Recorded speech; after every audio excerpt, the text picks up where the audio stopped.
सोलापूर जिल्ह्यातील करमाळा तालुक्यातील सिद्धार्थनगर परिसरात झालेल्या घरफोडीच्या गुन्ह्याचा करमाळा पोलिसांनी पर्दाफाश करत उल्लेखनीय कामगिरी केली आहे। घरफोडी करून तब्बल 90,000 रुपयांचा ऐवज चोरणाऱ्या आरोपींना पोलिसांनी अटक केली आहे।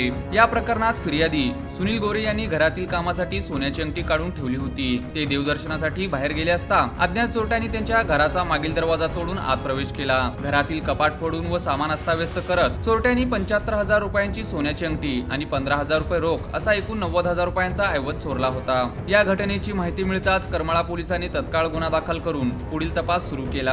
पोलीस निरीक्षक रणजित माने यांच्या मार्गदर्शनाखाली गुन्हे प्रकटीकरण पथकाने गोपनीय माहिती, तांत्रिक विश्लेषण आणि सीसीटीव्ही फुटेजच्या आधारे आरोपींचा माग काढला। या प्रकरणी करण भोसले, ओंकार उर्फ दाद्या राजपूत यांच्यासह एका विधी संघर्ष बालकाला ताब्यात घेण्यात आले आहे। आरोपींकडून चोरीस गेलेली सोन्याची अंगठी व 15,000 रुपये रोख असं संपूर्ण मुद्देमाल पोलिसांनी जप्त केला आहे। या कारवाईमुळे करमाळा पोलिसांच्या तत्परतेचे पुन्हा एकदा दर्शन घडले असून पुढील तपास सुरू आहे।